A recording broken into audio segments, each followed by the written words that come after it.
कभी धूप कभी बादल, कभी धूप कभी बादल, घोड़े के साथ एक रानी दूसरा बादल।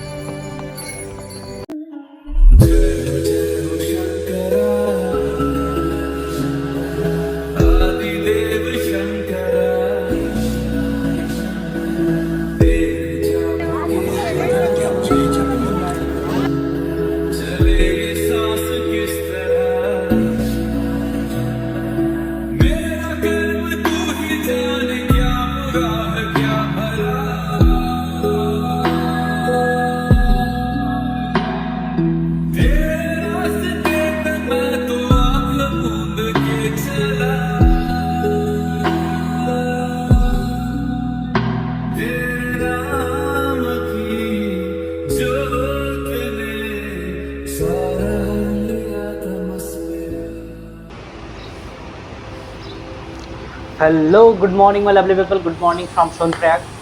सो ऑलरेडी मैं लेट हो गया, तो मेरे को जल्दी जल्दी निकलना पड़ेगा क्योंकि आज ही मैं रात को मेरे को रिटर्न भी होना है। तो जल्दी जल्दी तैयार होके जो भी सामान है वो होटल में रख के मैं अभी निकलने वाला हूँ। तो मैं पहुँच गया। ये जो रास्ता है ये सोनप्रयाग और गौरीकुंड जाने के बीच में मंदाकिनी रिवर के ऊपर बने हुए ब्रिज है। जैसे आप ये ब्रिज क्रॉस करते हो तो आपको यहाँ से शेयरिंग कैब मिल जाती है या फिर घोड़े और खच्चर मिल जाता है आपको गौरीकुंड ले जाने के लिए। और ये देखो मंदाकिनी रिवर का जो आवाज़ है कितना तेज है। तो यहाँ पे शेयरिंग ऑटो आपको 10 से 15 मिनट में आपको गौरीकुंड पहुँचा देगी। तो एक्चुअली जो केदारनाथ यात्रा का जो पहला पड़ाव चालू होता है वो गौरीकुंड से शुरू होता है। और ये वो जगह है जहाँ पे कैब आपको छोड़ देती है। पैदल पहले चलना है, बट मैंने सोचा कि मैं घोड़े लेके जाऊंगा वरना मेरे को एक दिन में आना जाना मेरे नहीं हो पाएगा। केदारनाथ जाने का सपना मेरा तब शुरू हुआ जब मैंने 2018 में केदारनाथ मूवी देखा, सुशांत सिंह राजपूत और सारा अली खान का। क्योंकि उसमें कई हद तक कुछ विजुअलाइजेशन करके उन्होंने दिखाने की कोशिश किया कि केदारनाथ में कैसे हादसा हुए थे। और इस मूवी से मुझे जो अट्रैक्ट किया वो है केदारनाथ सफ़र में आने वाले जो सीनरी थे, जो व्यूज़ थे। और इससे भी 2013 में आपदा में जो विजुअलाइजेशन मिलता था टीवी से, न्यूज़ चैनल से, तो वो काफ़ी ज़्यादा दर्दनाक और भयानक था। इस सफ़र में आपको पानी का चिंता करना ही नहीं है। आप ये जो बहती हुई पानी आती है आप इसको आराम से पी सकते। और ये सीनरी और इतना अच्छा अच्छा व्यूज़ देखते देखते मैं पहुंच चुका था जंगल चट्टी। तो जंगल चट्टी के बाद आता है भीमबली। अगर आपको खाना वाना कुछ खाना है तो बढ़िया तरीके से आप भीमबली में खा सकते हैं। वहाँ पे आपको 50-60 रुपए का पराठे वगैरह मिल जाएगा। साथ में मैगी लवर के लिए मैगी भी मिल जाती है और आपको भीमबली में फ्री वाईफाई सेवा भी मिल जाती है। रास्ते के साइड में वाटर बेसिन टाइप का बना होता है जो को पानी पिलाने के लिए, तो पानी का भी व्यवस्था रखा गया है। और साफ़ सफाई होता है, रेगुलरली साफ़ सफाई होता है क्योंकि बारिश की वजह से क्या होता है कि पूरा रास्ता कभी कभी गीले पड़ जाते हैं और फिसलन भी होना चालू हो जाता है। तो इस वजह से साफ़ सफाई रहता है थोड़ा बहुत तो है मतलब। और आपको रास्ते में ऐसा नहीं है कि मतलब टॉयलेट्स वगैरह हो या फिर शेल्टर वगैरह भी मिल जाएगा जहाँ पे आप बैठ के आराम से थोड़ा टाइम स्पेंड करके उसके बाद फिर चढ़ाई कर सकते हैं। और इस चढ़ाई में हमेशा ये कहना है कि आप हमेशा बेबी स्टेप लेके चलिए, क्योंकि अगर जो पैदल आ रहे हैं, अगर आप घोड़े खच्चर लेके चल रहे हो उसकी बात अलग है। जय बाबा भोलेनाथ।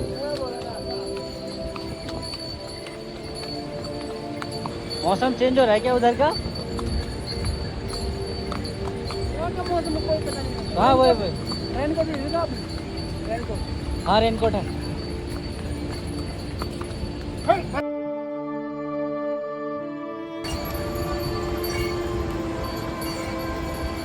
भीमबली से दो रास्ते निकलते हैं। एक रास्ते से मैं आ रहा हूँ जो आप लोगों को दिखा रहा हूँ कि ये जो रास्ता है ये थोड़ा लंबा पड़ता है, जो ट्रैक डिस्टेंस है वो लंबा पड़ता है, बट इसकी चढ़ाई थोड़ी कम है। इस वजह से जो घोड़े खच्चर वाले होते हैं वो ये रास्ता प्रेफर करते हैं। और इसके जस्ट ऑपोजिट में एक रास्ता है जो जाके वही लिंचोली में कनेक्ट होता है, बट वो रास्ता जाता है रामबाड़ा।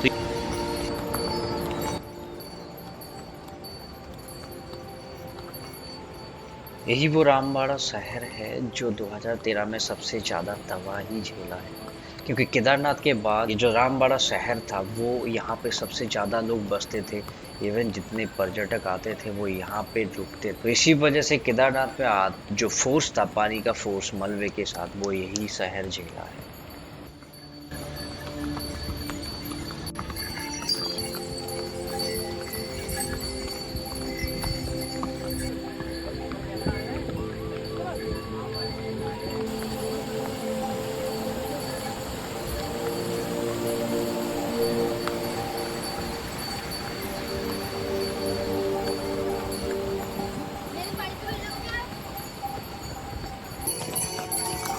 हर हर महादेव।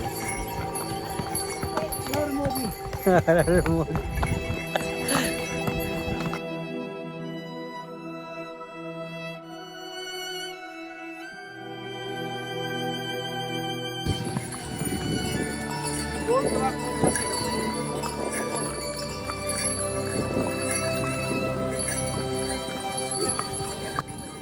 ये जो वाइट पत्थर जैसा दिख रहा है ये है ग्लेशियर्स। तो 2013 में जो आपदा बना था वो इसी ग्लेशियर फटने की वजह से, फट के वो ग्लेशियर नीचे की तरफ आ रहे थे, केदारनाथ मंदिर की तरफ आ रहे थे, जिसके कारण इतना बड़ा हादसा हुआ 2013 में। उसके बाद फिर बाबा का दर्शन मिलेगा। हर हर महादेव, हर हर महादेव। चलो रानी चलो, बादल तुम्हारे साथ है।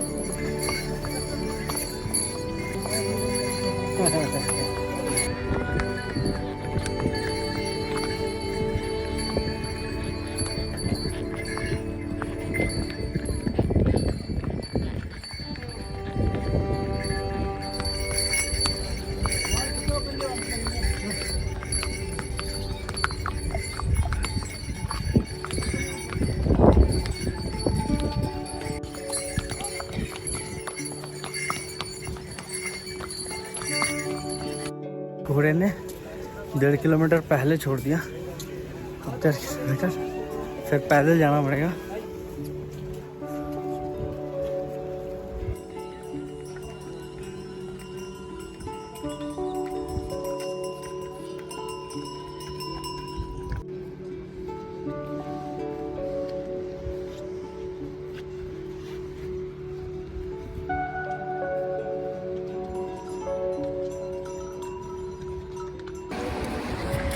ये एरिया हेलीकॉप्टर को लैंड कराने के लिए है। मंदिर के सामने है, ज़्यादा दूर नहीं है, 700-800 मीटर है। बट मंदिर के सामने जो एरिया है वो वैसा है।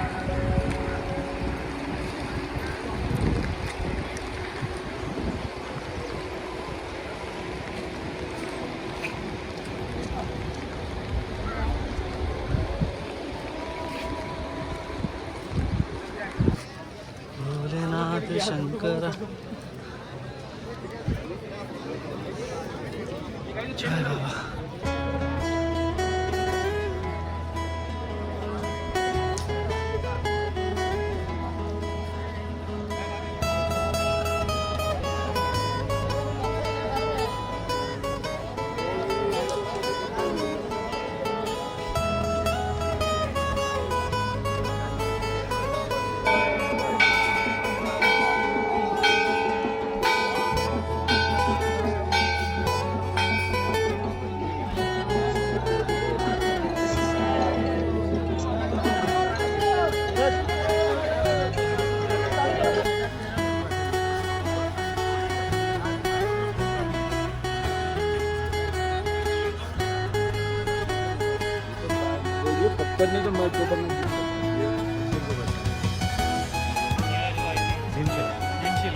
जो हमने मूवी में देखा था आज मैंने वही देखा आज, और अभी आप लोगों को दिखा रहा हूँ।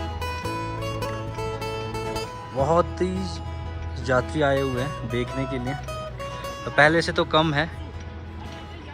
और इसके चारों तरफ के जो व्यूज़ हैं वो इस तरीके का है। ये जो ज्योतिर्लिंग है इसको देखने का सौभाग्य हुआ। और ये जो ज्योतिर्लिंग है ना, ये ट्रायंगल मतलब त्रिकोण है। एक अकेला शिवलिंग है जो त्रिकोण है। तो 12 ज्योतिर्लिंग में से ये मेरा पहला ज्योतिर्लिंग है। तो बात करते हैं अब केदारनाथ टेम्पल के बारे में। 18th सेंचुरी में ये केदारनाथ जो टेम्पल है ये बनाया गया था आदि शंकराचार्य के द्वारा। और फिर कुछ कुछ ऐसे भी मानते हैं कि 2nd सेंचुरी में राजा भोज ने भी इसको बनाया था। इनका एक लीड आता है जहां महाभारत से जुड़ी होती है। कहते हैं कि कुरुक्षेत्र युद्ध में जब पांडव ने अपने कौरव को मार गिराया था और उन्होंने कुरुक्षेत्र युद्ध में जीत हासिल किया था, उसके कि इन्होंने अपने भाइयों के साथ ही लड़ाई किया और उनको ही मार दिया। तो इस पाप से मुक्ति पाने के लिए इन्होंने शिव जी के शरण में आना चाहते थे। इसी वजह से शिव जी को ढूंढते फिर रहे थे। ये बात शिव जी को पता चली और जैसे इनको पता चली, इन्होंने गुप्त काशी में एक बैल के रूप धारण करके, जिसको अभी हम लोग नंदी बोल के मानते हैं, एक गौशाला में छुपे हुए थे। पर जब पांडव में से भीम जी ने इनको पकड़ लिया था और जैसे इनको पकड़ने की कोशिश करते हैं तो उसी टाइम शिव जी छुपने की कोशिश करते थे। इसी टाइम भगवान शिव जी के 5 हिस्से धरती में दिखाई दिया, जिसमें से इनका जो फेस था वो रुद्रनाथ में दिखाई दिया। जो इनका आर्म था, मतलब जो हाथ था, वो तुंगनाथ में दिखाई दिया था। पेट और जो नाभि था वो मध्य महेश्वर में दिखाई दिया था। और इनका जो जटा था वो कल्पेश्वर में दिखे। और जो कावड़, मतलब जिसको हम इंग्लिश में हम्प बोलते हैं, वो केदारनाथ में दिखा। और इसी वजह से ये जो केदारनाथ का जो लिंग है, टेम्पल का जो लिंग है या फिर जो ज्योतिर्लिंग है, ये त्रिकोण आकार में आता है। इसके अलावा और एक स्टोरी पता चलता है कि नरनारायण बोल के एक साधु थे, जिन्होंने शिव जी का तपस्या कर रहे थे और इसी तपस्या में खुश होके शिव जी उनको दर्शन दिया था। जब इनको दर्शन दिया तो इन्होंने भगवान के सामने, भगवान शिव जी के सामने इन्होंने एक विश रखा था कि वो यहाँ पे रुक जाए। शिव जी उनके विश पूरा करने के लिए केदारनाथ को अपना घर बना लिया था।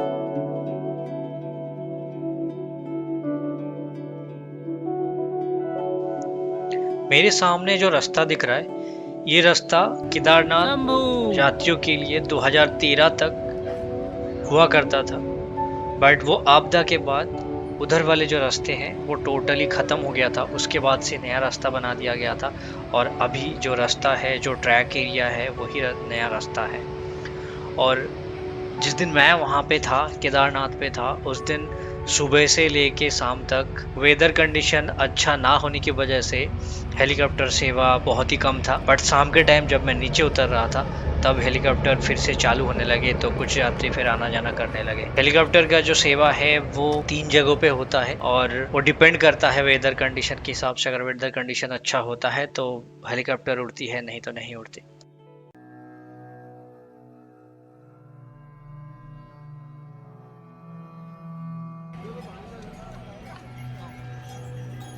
तो 2013 में जो आपदा आया था, जो हादसा हुआ था, इस हादसे में और एक कहानी उठ के आता है धारी देवी टेम्पल का, जो एक शांत स्वभाव काली माता का टेम्पल है। जब श्रीनगर में हाइड्रो प्रोजेक्ट बन रहा था तब इस माता का जो टेम्पल है, इसकी लोकेशन चेंज किया गया था और इस लोकेशन चेंज करने से कुछ घंटों बाद ये आपदा और ये भयानक हादसा हुआ था। तो उसके बाद से कहा जाता है कि जब इस बड़े आपदा में जब सब कुछ बहते हुए जा रहे थे तो माता का जो सिर है वो किसी रॉक पे अटका रह गया था। उसके बाद से फिर से माता का जो टेम्पल शिफ्ट करवाया गया था, फिर से उसी जगह पे लाके उनका मंदिर बनाया गया और उस मंदिर में इस माता का जो मूर्ति है, इसको किसी रूप के अंदर नहीं रखते। कहते हैं कि ये जो धारी देवी है ये उत्तराखंड और 4 धाम का प्रोटेक्टर है, इसी वजह से हमेशा ओपन स्काई में रखा जाता है।